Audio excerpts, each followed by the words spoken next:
बोला गोसाई बाबा के लीला आगम पार छे कोई पार नहीं पाबैया नहीं पाबैया ए टूटलो का जोड़ैया जोड़लो का तोड़ैया तोड़ैया ई क्षण में क्षण रंग करैया घड़ी में बेदरंग करैया फूरल बुद्धि विनाश करैया करैया विनाश बुद्धि का ई मालिक फुराबैया फुराबैया ए मालिक के महिमा आगम पार छे कोई पार नहीं पाबैया जय हो भैया नहीं सेठ नहीं साहूकार तब नहीं गरीब नहीं अमीर नहीं भगता नहीं पनियार तब के कर छिए यो जते आत्मा में बस जाए ये भगवान हां हां एकरा के द्वार में रीत जाए आ देखियो ना ए गोसाई बाबा के लीला लग गेले हां हेलो आ रीत गेले ये ठाकुर जी के दरबार में आ रीत गेले गोसाई ए धरती के भाग जागले हायो हायो भैया ए पर जोग के यार हम क्या दिल के हमार सर समाज भाई बंधु मिलकर आज सब लागल छे भैया हायो हायो हायो जे कोई जग में भाग ले ललके ओ भगवान वगैरह जरूर छे ए मनुष्य तल का बदल के मनुष्य में फेर देते जेकरा दोसर शरीर में नहीं जा सके ए जग में जे कोई आरंभ करते भैया भगवान में इतना शक्ति छे छन तो ए लाके गोसाई देखियो की करे छै भक्त ज्योति के दरबार में संत के रूप में फुकार करे छे हो भक्तरा भगता हो आय घर छ घर से बाहर हुबो हमरो भेंट क्या ले बाबू क्या ला आय भैया दिन जब दुर्दिन भ जाय छे मानव के हां तीन चीज से आयो भाषा बदल जाय छे बदले छै न तो बुझिए ना दिन तो दुर्दिन भ गेले भक्त ज्योति बाबा के ना जय हो तो हमार के लीला का देखल के 33 करोड़ देवी देवता बिनखे रहे गोहबर में आय भैया 14 पंथ देमान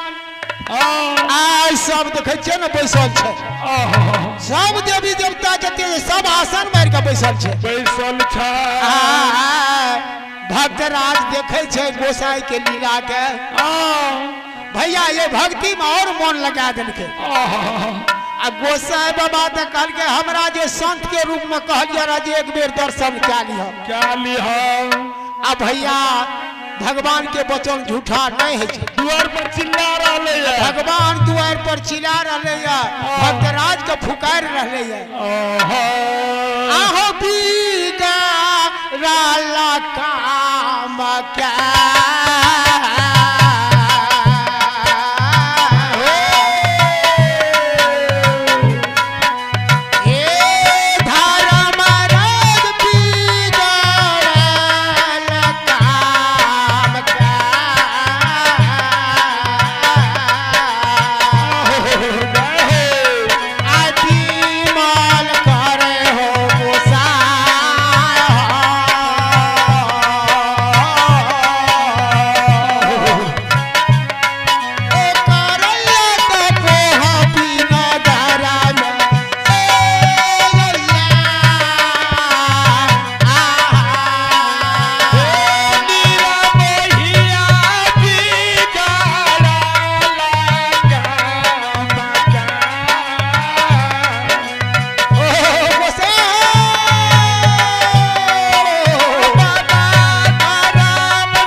महात्मा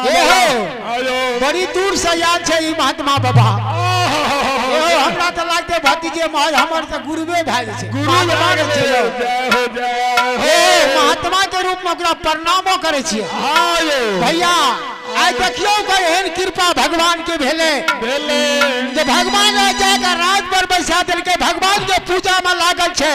एको बेर छुट्टी नहीं छे जय हो आ नित दिन भैया सभा लगाबै छे संत समाज के समाज बाबा के